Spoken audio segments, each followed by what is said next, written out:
The advent of new generative AI products, as well as traditional infrastructure as a SaaS products, have made usage-based pricing and consumption-based pricing very popular.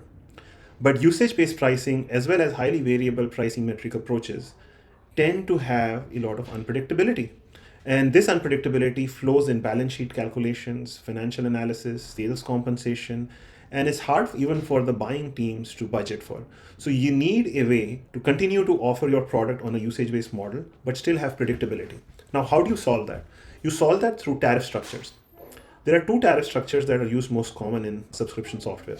One is two-part tariffs, where you have a fixed spend and then a usage fee on top. Let's say it would be a platform fee.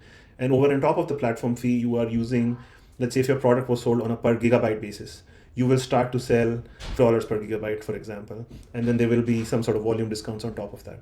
Another way to charge for this is a three-part tariff model, where instead of the two parts, you're actually saying, hey, commit to spending a certain amount in usage, right? So in this case, what you actually end up doing is you increase the commitment of the customer to use the product.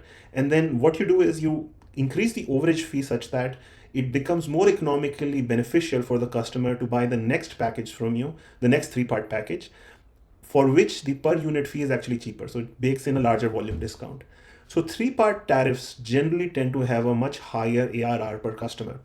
In a 2013 study of 5,800 mobile subscribers, this study found that the three-part tariff structure drove a 19.7% increase in average revenue per usage over the traditional two-part plan. And I will provide the links in the comments.